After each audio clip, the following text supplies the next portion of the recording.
Fellow Inuit friends, it has been a while since we last connected, and while it has been only a few weeks, there is much to report.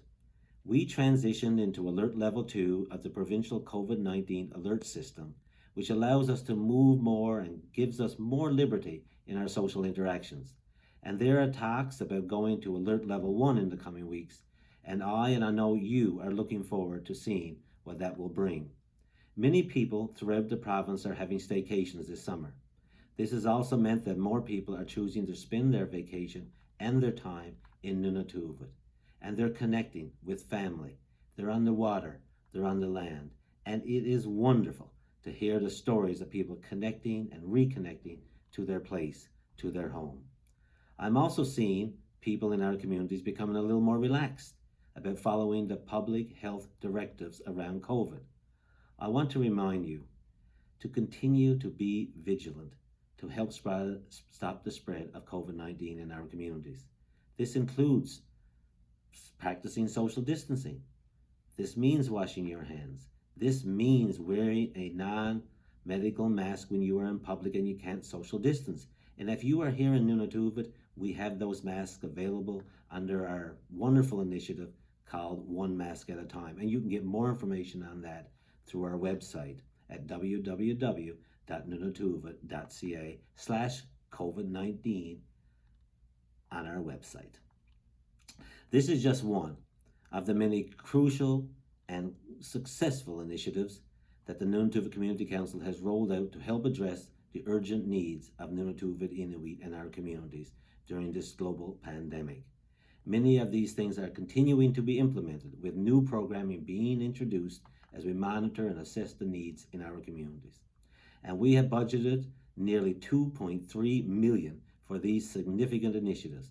And I'm so pleased to report that over $1.7 million of this funding is being provided by the Government of Canada under the Indigenous Community Support Fund. We are so happy to see the tremendous participation in programs like the Country Food Harvesting Program and the Gardening Grant Program. They have been tremendously successful. And it is so heartwarming to hear the stories from our members about how much our initiatives have helped and provided much needed support during these very, very trying times. Like the much needed Food Basket Initiative, which brought essential and staple grocery items to 700 households in NunatuKavut, or the Elder Subsidy Checks, which provided cash donation to our seniors with some extra expenses that could be paid for out of this little fund. Or our food and heat security vouchers, which assisted hundreds and hundreds of members with food and heat security challenges during these unprecedented times. I'm also pleased to see the number of youth and community workers who have helped provide these basic and essential services and assistance to seniors and vulnerable persons in our communities. And if you want to hear more about the latest initiatives and what we are rolling out in the coming months, again, you can visit our website at www.nunatukavut.ca. And as well, we'll be providing an update on our COVID-19 initiatives, and this will be available on our website as well. On behalf of the Governing Council, I want to thank our staff for their hard work in helping us deliver this programming as seamlessly and as efficiently as possible. They have done a tremendous job.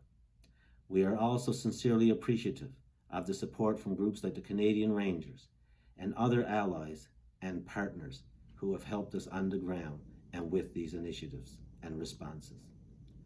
As always, we welcome your thoughts on COVID-19 responses and any ideas that you might have.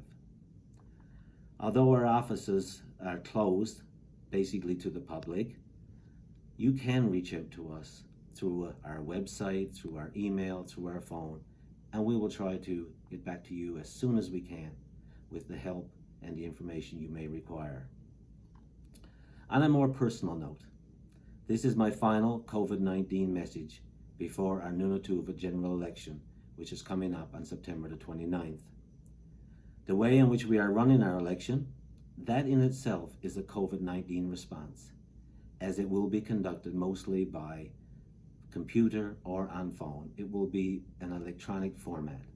And this is another example of how we are responding to COVID and how we are leading the way. And while it is this pandemic that has shone a light on the inequities and inequalities that needs to be addressed in our communities, it has also brought us together as a people and as a community. And I have seen our innovative values rise to the top as we have cared for one another and shared for one another in the ways that we know best. We have looked at how we support our seniors, how we support our youth, our young ones, and all of those in our communities. And it is just so heartwarming to see. And it is about good governance. I reflect on my own time as president of NunatuKavut and how amazed by how far we have come.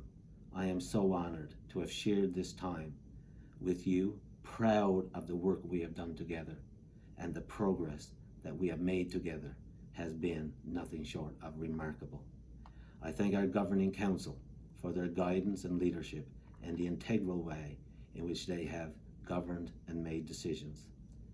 And especially you, the Inuit of NunatuKavut, I want to thank you and our many supporters for the incredible way in which you have been engaged in the life of NunatuKavut. We have been on a remarkable journey together.